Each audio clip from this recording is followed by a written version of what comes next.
Il m'a eu aussi. J'étais là. J'ai travaillé toute la semaine là-dessus.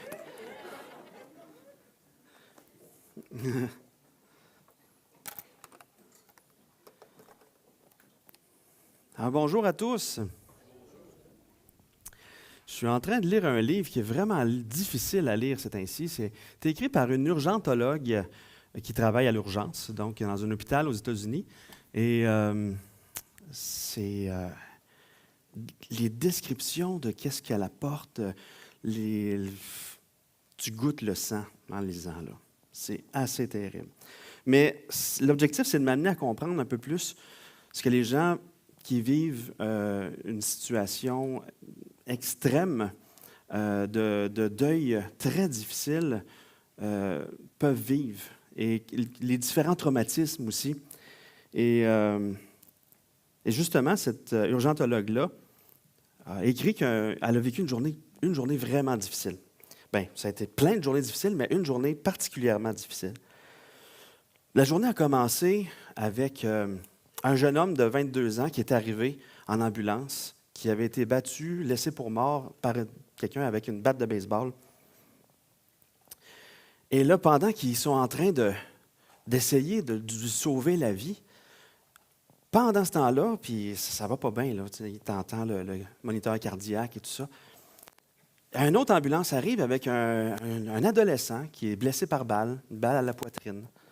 Là, il essaie de lui sauver la vie aussi, mais il se rend compte assez rapidement que, hey boy, il ne passera pas la journée. Là. Et là, pendant qu'ils prennent soin de ce jeune homme-là, une autre ambulance arrive avec un autre adolescent, blessé par balle aussi, mais là, une balle à la tête. Et là, il essaie de prendre soin, mais il se rend compte qu'il est déjà mort. Et puis, sa mère est là avec, espérant qu'il soit encore en vie, mais quand elle se rend compte qu'il est décédé, son fils, elle lance un cri pas possible, un cri de désespoir, et en criant, elle perd connaissance. Journée pas possible. Toutes des situations atroces qui sont arrivées à des personnes qui sont jeunes dans l'espace de quelques heures seulement. Et ça n'était pas la fin de cette journée-là. Elle a continué à travailler, elle a fait un chiffre de 24 heures cette journée-là. Et au lieu de retourner chez elle, après 24 heures de travail, on pourrait se dire, bon, elle doit être claquée, la madame, est allée se coucher. Elle prend sa voiture, elle roule pendant des heures. Elle roule pendant des heures parce qu'elle n'en revient pas. C'est une chrétienne, cette dame-là. Elle avait choisi le métier d'urgentologue pour l'adrénaline que ça lui apporte et pour prendre soin des gens qui vivent des situations atroces. Mais là, le traumatisme avait dépassé la hauteur de l'adrénaline que ça peut lui produire de travailler dans cet environnement-là. Et là, elle était là en voiture, puis elle vivait un grand vide. Et elle cherchait à connecter avec Dieu. Mais dans les émotions qu'elle vivait, elle avait l'impression que Dieu l'avait abandonnée, que Dieu même avait abandonné l'humanité. Toujours sur la route, pendant les petites lueurs du matin, c'est un matin d'octobre, comme aujourd'hui, qu'elle écrit dans son livre. Elle traverse un pont, et là, je ne sais pas si on a ici la diapo.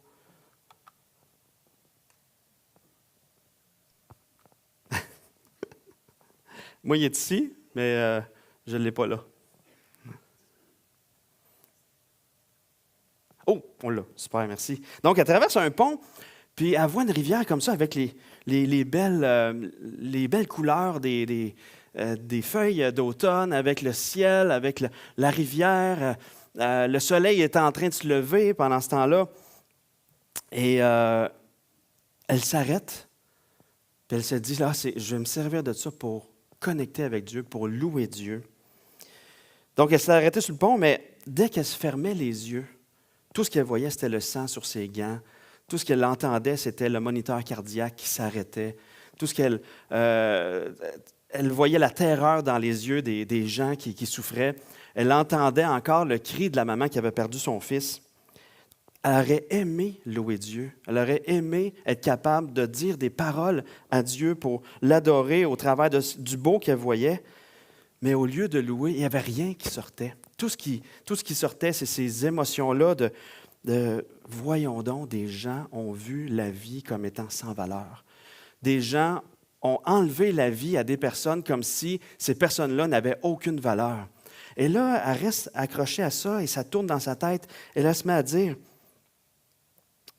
mais comment Dieu a pu laisser ça aller? Comment des êtres humains peuvent être si méchants que ça? Comment ces familles-là ont pu survivre à des atrocités comme ça? Comment Dieu a-t-il laissé le mal souiller le monde qu'il a créé? Donc, sa douleur, ses traumatismes l'ont amené là. Elle voulait louer Dieu, mais n'était pas capable. Le traumatisme avait embarqué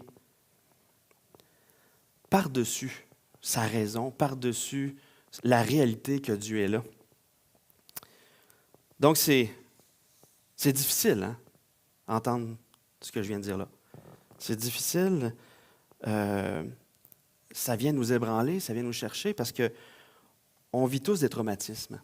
On vit tous des souffrances à différents niveaux, à différentes profondeurs. Puis, lorsqu'on est dans la souffrance, des fois, la souffrance peut tellement être grande qu'on ne peut même pas être capable de voir Dieu dans sa réalité. La souffrance peut tellement être grande qu'elle nous amène à avoir une vision distorsionnée sur la vérité de Dieu. Puis on n'est même plus capable de connecter avec nos émotions pour se tourner vers Dieu. On est à plat complètement. On dirait qu'on se sent même abandonné de Dieu. Mais de quoi on a besoin à ces moments-là? On a besoin que Dieu vienne prendre soin de notre cœur qui est brisé par la souffrance. On a besoin que le Seigneur vienne réparer notre cœur brisé par le traumatisme, brisé par le deuil, brisé par la souffrance. On a besoin, même si on n'a pas le goût de lire les Écritures à ce moment-là, même si on n'a peut-être même pas le goût d'entendre parler de Dieu, on a besoin d'entendre, de l'entendre nous convaincre que ce qu'on voit, ce n'est pas la réalité. Ce qu'on est en train de croire, ce n'est pas la réalité. Dieu est toujours là. Aujourd'hui, on parle encore du cœur, mais que Dieu peut prendre soin de nos cœurs brisés, penser nos blessures. Vous avez certainement remarqué, dernièrement, on ne fait que offrir nos sympathies à chaque dimanche à une nouvelle famille dans l'Église qui perd quelqu'un. Il y a beaucoup de deuil, soit un mari, un frère, une sœur. Jean-Paul en a parlé encore ce matin. Il y a beaucoup de gens qui vivent la maladie, qui vivent la souffrance, qui sont hospitalisés, qu'on va visiter à l'hôpital. Il peut arriver que lorsqu'on est dans la souffrance, qu'on arrive le dimanche matin, puis qu'on entend les beaux chants qu'on a chantés un matin, mais qu'on n'est pas capable de les chanter. Ça peut arriver qu'on est là, puis ça ne nous dit rien. On va chanter avec notre bouche, mais notre cœur est complètement chamboulé par la souffrance. On va être là, mais dans un état second. Et on va se sentir tellement seul. On va se sentir abandonné de Dieu. Hey, ça, c'est une émotion qui est difficile lorsqu'on est dans la souffrance. On peut se sentir à un point tel que, pour moi, Dieu m'a abandonné. Ouais, Seigneur, ça fait 8 membres de ma famille qui meurent ou des gens autour de mon entourage.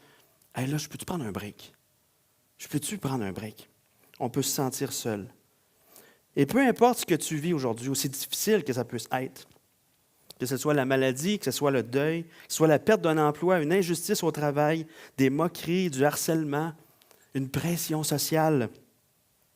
On va voir un texte biblique aujourd'hui qui peut nous amener tranquillement à connecter avec Dieu, à nous recentrer sur la réalité du moment présent avec Dieu dans le cadre de l'éternité. Donc, de connecter dans le moment présent avec Dieu dans le cadre de l'éternité. Et le texte de ce matin, c'est le psaume 147. 147, on va voir aujourd'hui les 11 premiers versets. Le psaume 147 fait partie des 5 derniers psaumes du recueil des psaumes. Donc, à partir du psaume 146 jusqu'au 150, il y a 5 psaumes qui commencent tous par louer l'Éternel et qui finissent tous par louer l'Éternel. À d'autres versions, ça va être Alléluia puis Alléluia, louer l'Éternel. Donc, c'est des 5 psaumes d'adoration en ligne qui nous amène à louer l'Éternel. Mais je vais lire les 11 premiers versets du psaume 147. Donc, louez l'Éternel, car il est beau de célébrer notre Dieu, car il est doux, il est bienséant de le louer. L'Éternel rebâtit Jérusalem, il rassemble les exilés d'Israël, il guérit ceux qui ont le cœur brisé, et il panse leurs blessures. Il compte le nombre des étoiles et leur donne à toutes des noms. Notre Seigneur est grand, puissant par sa force, son intelligence n'a point de limite. L'Éternel soutient les malheureux, il abaisse les méchants jusqu'à terre. Chantez à l'Éternel avec action de grâce, célébrez notre Dieu avec la harpe. Il couvre les cieux de nuages, il prépare la pluie pour la terre, il fait germer l'herbe sur les montagnes. Il donne la nourriture au bétail, aux petits du corbeau, quand il crie. Ce n'est pas dans la vigueur du cheval qu'il se complaît, ce n'est pas dans les jambes de l'homme qu'il met son plaisir. L'Éternel aime ceux qui le craignent, ceux qui espèrent en sa bonté. Donc, le psaume 147 est un psaume qui a été écrit après le retour des Juifs de l'exil à Babylone. Donc, le peuple arrive, il se retrouve devant des ruines, et là, ils s'apprêtent à reconstruire le temple, ils s'apprêtent à reconstruire leur maison, puis la muraille, ils sont là. Mais ils sont devant la désolation. Tu sais, quand on va quelque part, puis c'est passé quelque chose de vraiment atroce, puis tu regardes sur les murs et tout ça, les murs parlent. Bien là, dans leur situation, ils arrivent à Jérusalem, tout est démoli, les murs parlent. Les murs racontent qu'il y a eu des horreurs qui se sont passées avant que le peuple soit sorti de Jérusalem pour être pris à Babylone.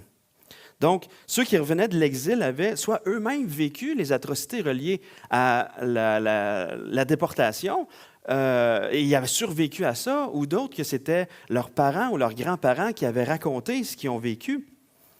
Mais lorsque le peuple d'Israël a été déporté pour aller en Babylone, il s'est passé des atrocités. Là. C'était pas « Hey, les chums, venez-vous-en, venez chez nous, on vous invite à la maison. » Non, ils ne voulaient pas sortir de là. C'était la guerre et ils ont vécu les atrocités de la guerre à ce moment-là. Donc, lors de la prise de Jérusalem, il y avait une grande cruauté de la part des Babyloniens qui s'est écrasée sur les Israélites. Donc, il y a eu beaucoup de violence, beaucoup de morts. Et nous, en lisant ce psaume-là, on n'a pas tout cet arrière-plan émotionnel qui est là. Mais eux, ils reviennent et voient toutes les traces des horreurs laissées là lors de la déportation. Et devant ce rappel-là de l'horreur vécue, le psaume commence par « Louer l'Éternel, car il est beau de célébrer notre Dieu, car il est doux, il est bienséant de le louer. L'Éternel rebâtit Jérusalem, il rassemble les exilés. » Hey, c'est quelque chose, hein? Comment ils font? Voyons donc. On dirait qu'ils savent qu'est-ce qu'ils devraient faire. On dirait qu'ils savent qu'est-ce qui est beau de faire, qu'est-ce qui est bon de faire, qu'est-ce qui est doux, qu'est-ce qui est bienséant de faire. C'est la bonne chose à faire. Ils savent même pourquoi le louer, parce qu'il rebâtit Jérusalem, il rassemble les exilés. Ils ne sont plus sous l'emprise de Babylone. Il y a quand même un sujet de louange là. Dieu les rassemble pour bâtir. Ils ne sont plus des exilés. Mais la tâche n'est pas trop encourageante, là, parce qu'ils bâtissent sur le souvenir d'une malédiction. Puis en plus, ce qu'ils bâtissent n'aura jamais l'éclat de ce qu'ils ont connu avant que ça soit démoli. Mais ils savent que c'est beau et bienséant, approprié de louer l'Éternel. En ayant en tête ce contexte de désolation-là, à première vue, on pourrait penser que les Israélites reviennent, puis là, ils se mettent un masque d'adorateur, mais le cœur n'est pas là. Ils savent qu'est-ce qui est bon, mais OK, vu que je le sais ce qui est bon, je vais faire ce qui est bon. Mais on pourrait penser que c'est juste de la bouche qui commence à louer Dieu, mais je ne pense pas. Je pense qu'ils sont vraiment sincères dans leur adoration. Je pense qu'ils vivent réellement de louer l'Éternel. Mais comment arriver à apporter une adoration qui provient d'un cœur qui adore réellement lorsqu'on est dans la souffrance, lorsqu'on est devant la désolation? Comment adorer après un traumatisme? C'est exactement ce que l'urgentologue vivait. Qu'est-ce que je racontais au début? Elle voulait adorer Dieu. Elle savait que c'était bon, que c'était doux pour elle, que c'était la bonne chose à faire, mais elle n'était pas capable de le faire. Donc, lorsque on est dans une grande souffrance, lorsqu'on revient à l'Église suite à un traumatisme, suite à une épreuve tellement grande, comment c'est possible d'adorer notre Dieu d'un cœur sincère? Comment en arriver un jour à être capable d'adorer Dieu? Bien, la réponse se trouve au verset 3. Donc, la réponse ne se trouve pas dans ce que nous, on peut être capable de faire, mais en ce que Dieu, lui, peut faire en nous. Il guérit ceux qui ont le cœur brisé et il panse leurs blessures. Donc, malgré toutes les horreurs terribles qu'ils ont vécues de la part des Babyloniens, la terreur, le meurtre, la déportation, l'esclavage, au-delà de la détresse qui peut avoir été vécue par ces milliers de personnes-là, c'est écrit que Dieu a guéri leur cœur brisé. Il pense leurs blessures. Et là, nous, on arrive, OK, ouais, mais c'est bien beau, mais il me semble que ça prend du temps. Mais il ne faut pas oublier qu'ils ont été 70 ans en déportation. Dieu, pendant ce temps-là, prenait soin de leur cœur en même temps. Dieu était en train de penser leur cœur brisé, leur souffrance et tout ça. Dieu prenait soin de leur cœur. Et c'est pour ça que lorsqu'ils sont arrivés, même devant la désolation qu'ils voyaient, louer l'Éternel. Dieu a pris le temps de prendre soin de leur cœur. Donc, lorsqu'on vit, première chose, lorsqu'on vit une difficulté, un traumatisme, une maladie, on vient d'avoir la nouvelle qu'on a une maladie, on s'embarque dans un chemin long et pénible en lien avec une maladie ou un proche d'une maladie, bien, Dieu va prendre soin de notre cœur dans le temps. Ça ne se fait pas tout de suite. Il faut être patient.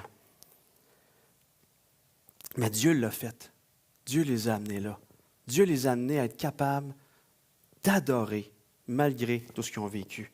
Mais là, vous dites, OK, ouais, mais là, ça fait longtemps. Là, ça, c'était dans l'Ancien Testament et tout ça. Dieu a pris soin de leur cœur à eux. Mais est-ce qu'on a encore besoin aujourd'hui que Dieu prenne soin de notre cœur à nous? Est-ce que l'Église du monde a encore besoin que Dieu soit là puis pense les blessures, prenne soin des cœurs brisés? Absolument. Absolument. Regardons cette carte-là, faite par Porte Ouverte.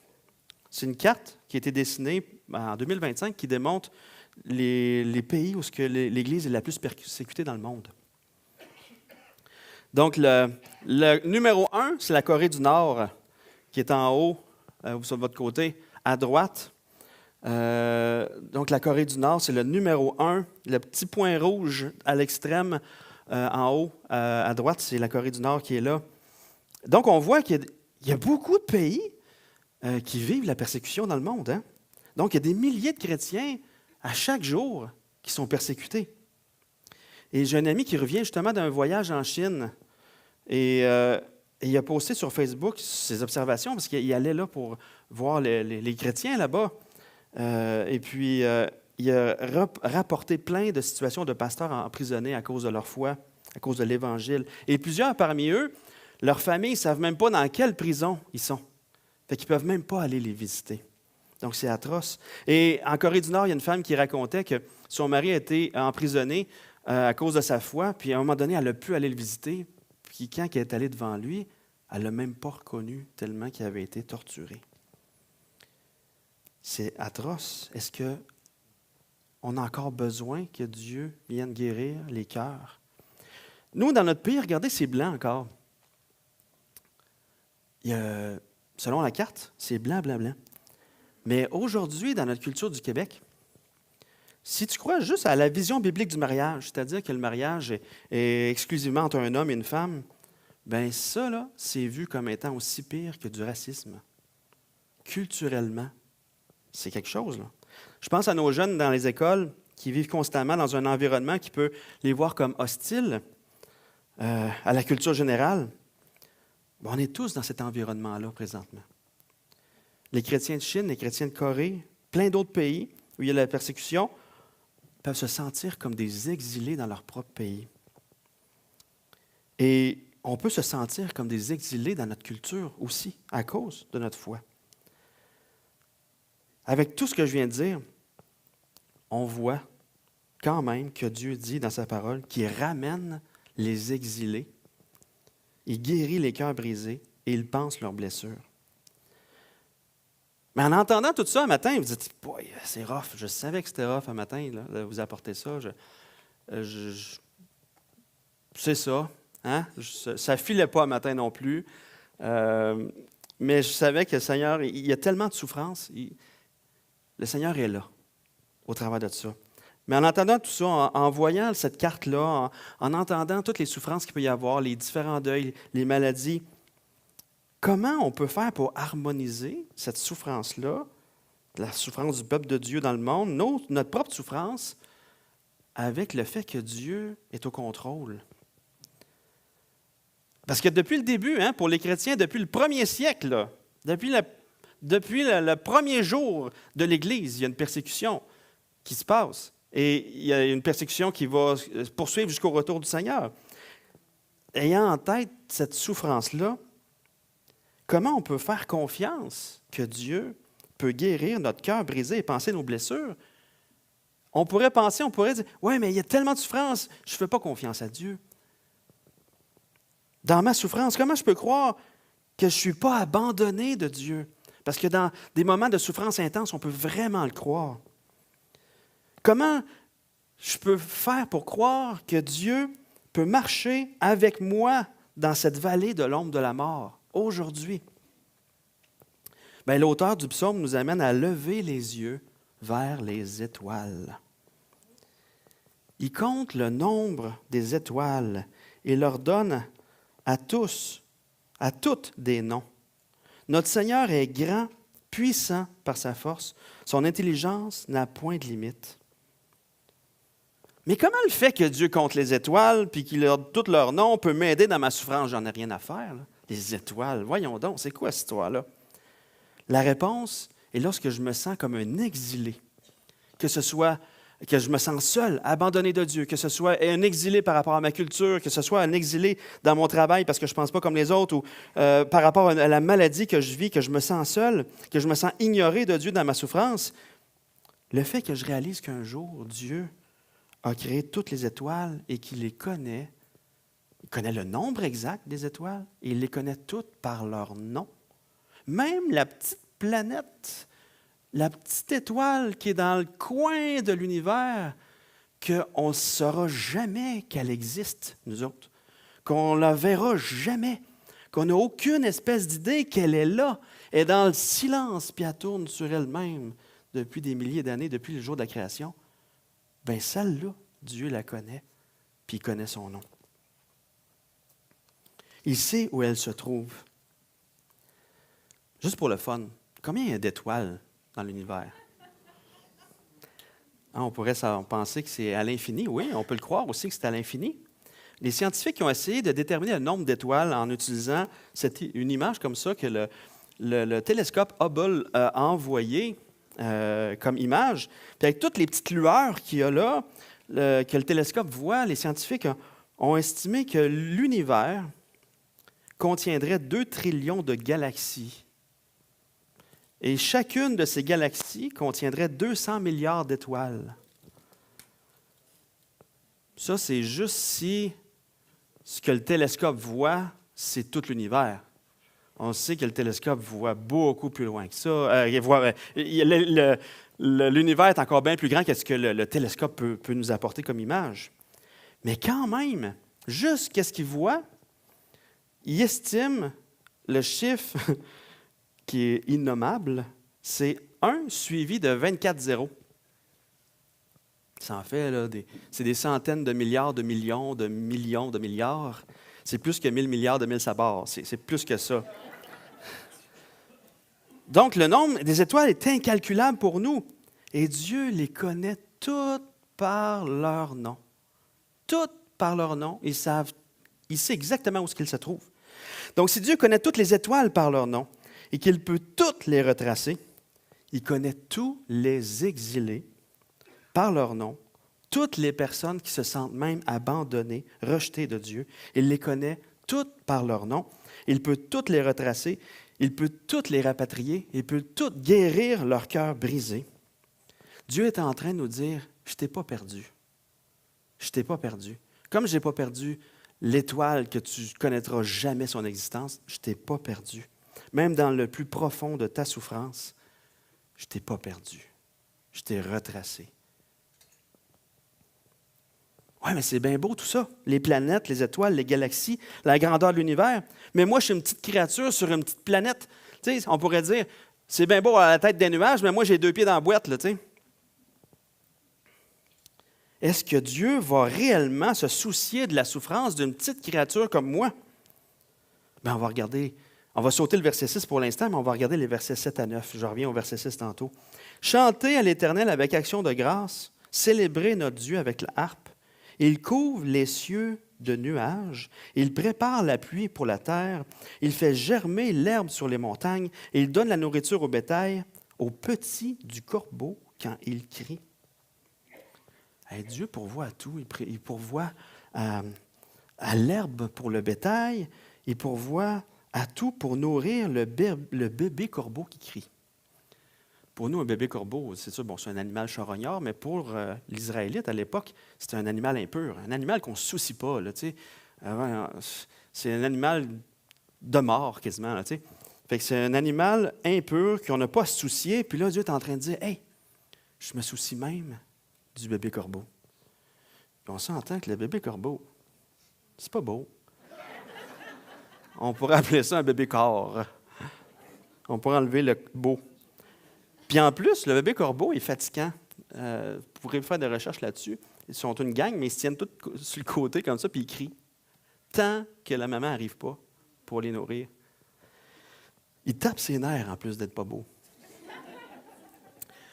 Mais si Dieu entend le cri du bébé corbeau et qu'il répond à ses cris en prenant soin de lui, à combien plus forte raison il entend les cris de l'Église du monde entier, les cris de chacun de nous individuellement lorsqu'on souffre, et ça, peu importe notre souffrance. On est entendu.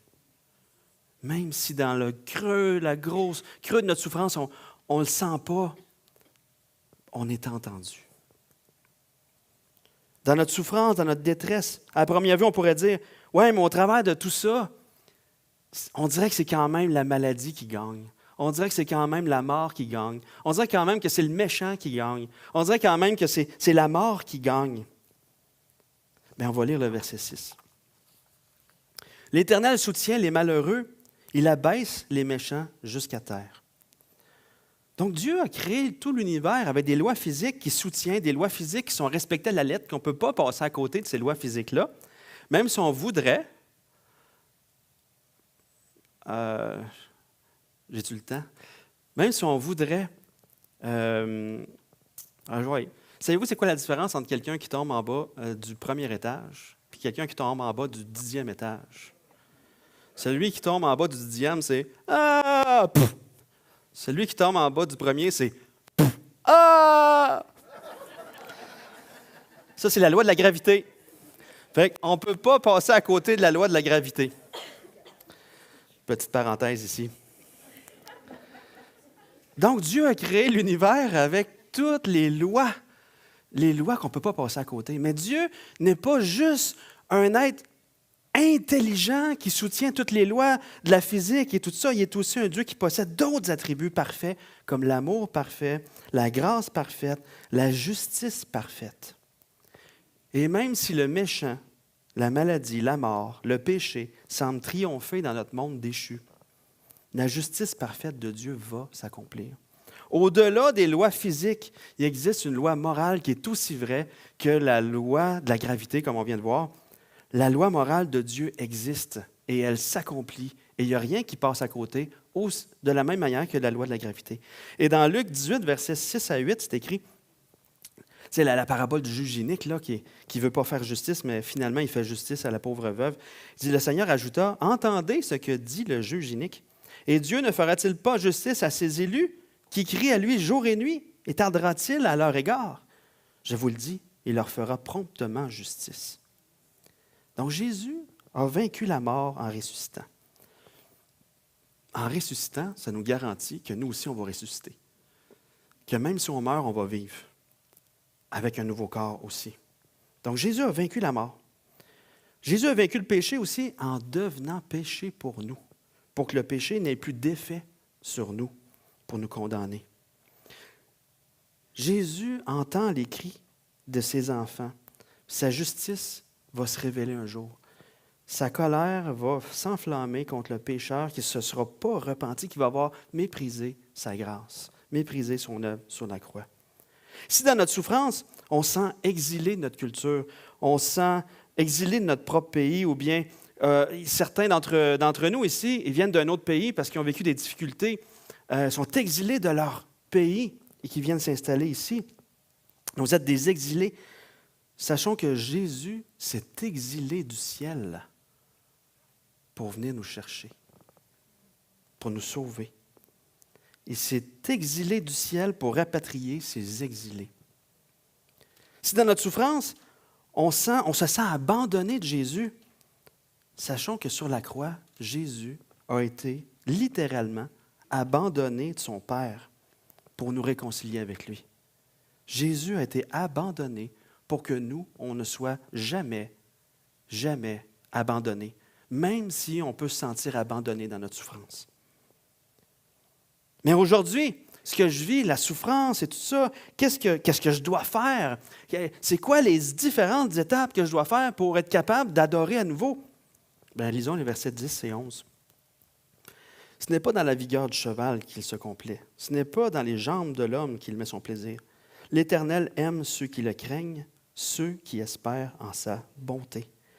Donc, ce n'est pas dans nos actions, dans ce que moi je dois faire, dans ce qu'on peut faire.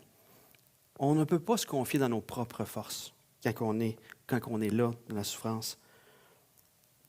Lié au deuil, lié à la perte d'un emploi, lié au harcèlement au travail. Pour une blessure du cœur, on peut juste s'adresser à celui qui peut guérir le cœur, qui peut penser nos blessures. Et on peut juste espérer en sa bonté à lui. Je ne sais pas si vous avez déjà vécu une crise de panique. Je n'ai jamais vécu ça, mais des gens dans mon entourage en ont déjà vécu. Puis lorsqu'on vit une crise de panique, on doit se concentrer sur autre chose que nos battements de cœur qui accélèrent.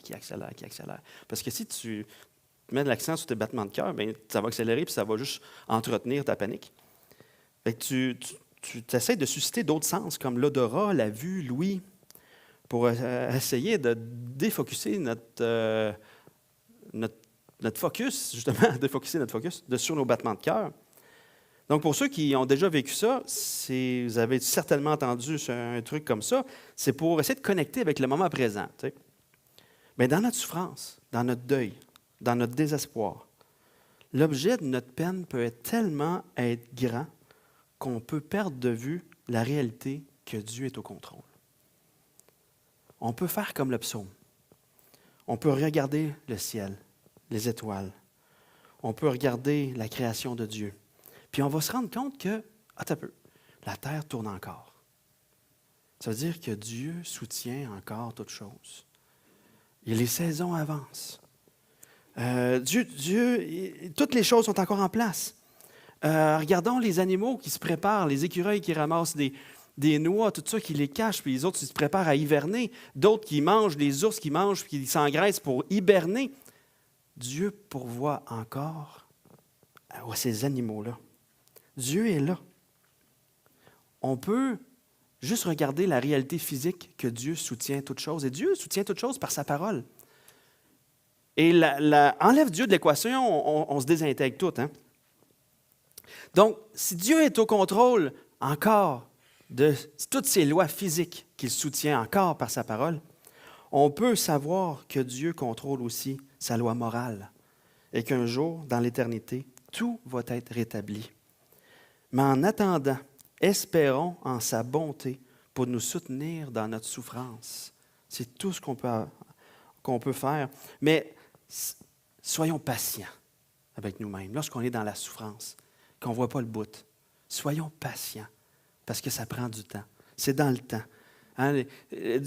Dieu a créé le processus du deuil quand la mort, puis la mort est arrivée, le péché, puis la mort est arrivée dans le monde. Dieu a créé le processus du deuil. Puis après le premier, on pourrait le voir dans un autre message, mais après le premier décès qui a survenu dans l'histoire de l'humanité, quand Caïn a tué son frère Abel, Adam et Ève ont dû vivre quelque chose d'extraordinairement difficile, le premier deuil.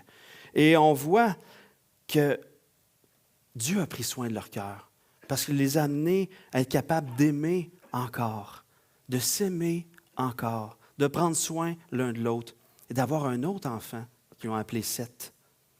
Et est-ce que Adam et Ève ont oublié celui qu'ils ont perdu? Est-ce qu'ils ont oublié Abel? Mais non, ils ont appelé Seth parce que Seth veut dire Dieu a compensé. À toutes les fois qu'Ève parlait avec son fils Seth, elle se souvenait qu'elle était la maman d'Abel. Mais le Dieu, dans le processus du deuil, est venu prendre soin de son cœur pour être capable de vivre malgré la perte. Et il faut être patient. Lorsqu'on vit une difficulté, une souffrance, il faut être patient. Et j'aime utiliser cette illustration-là quand j'enseigne sur le deuil. C'est écrit, on pense, en anglais, désolé, là, on pense que le deuil, la plupart des gens pensent que le deuil ou la souffrance va diminuer tranquillement avec le temps. Ça, c'est la première ligne en haut. Mais en fait, la réalité, c'est que la souffrance ou le deuil reste toujours la même grandeur, mais tranquillement, c'est la vie qui grossit autour de nous. Mais moi, j'aime plutôt rappeler que la souffrance reste toujours là, mais tranquillement, Dieu grandit à nos yeux. Il nous rend capables de vivre avec lui, qui nous accompagne malgré la souffrance, qui marche avec nous dans la vallée de l'ombre de la mort.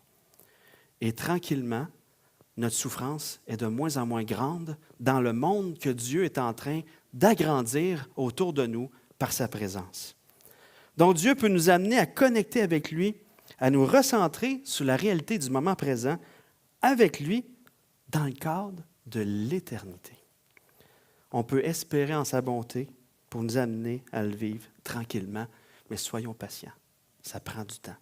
Il ne faut pas arriver, là, j'ai perdu quelqu'un, puis là, j'arrive dimanche matin, puis « Oh, gloire à Dieu, tout ça! » Boy, ça se peut que tu ne sois pas capable de louer, mais ça prend du temps. Soyons patients les uns envers les autres et entourons-nous les uns les autres dans nos souffrances. Le Seigneur est là. Il nous accompagne. Le Seigneur peut guérir, peut penser nos blessures. Je vais inviter l'équipe de célébration à s'avancer et j'aimerais qu'on prie ensemble. Oh, Seigneur Jésus, c'est un sujet qui est difficile à aborder, mais Seigneur, tu es le chirurgien cardiaque, émotionnel par excellence. Seigneur, des fois on ne le voit pas, des fois on ne le ressent pas, mais tu es là. Puis tranquillement, tu viens nous restaurer. Tranquillement, tu viens penser nos blessures. Seigneur, je pense à toutes les personnes qui souffrent en ce moment dans l'Église. Que ce soit à cause de la perte d'un être cher, que ce soit à cause d'une maladie, que ce soit à cause d'une oppression, peu importe, Seigneur, tu les connais toutes, ces personnes-là. Tu ne les as pas échappées, tu ne les as pas oubliées. Tu entends leurs cris, tu vois leurs larmes, tu entends leur cœur qui souffre. Seigneur, amène-les à voir que, tranquillement, que tu es toujours là. Que tu es toujours là, Seigneur. Et que là, en ce moment, peut-être qu'ils ne voient pas qu'un jour ça va aller mieux. Mais toi, tu le sais que ça va aller mieux. Et Seigneur, je veux te louer de ce que hier, on a vu 2 personnes qui ont vécu des moments extrêmement difficiles, qui avaient des cœurs brisés, soit par le deuil, soit par la séparation. Et tu as guéri leur cœur et tu les as amenés à se marier hier. Seigneur, on voit par là que tu es ce Dieu qui entoure, ce Dieu qui guérit réellement, Seigneur. Et Seigneur, viens allumer cette lueur d'espoir pour la personne qui est en souffrance aujourd'hui, les personnes qui sont en souffrance aujourd'hui, Seigneur. Que ce soit ici ou à la maison, Seigneur. Viens juste apporter cette petite lueur-là, juste pour leur faire du bien aujourd'hui. Amen.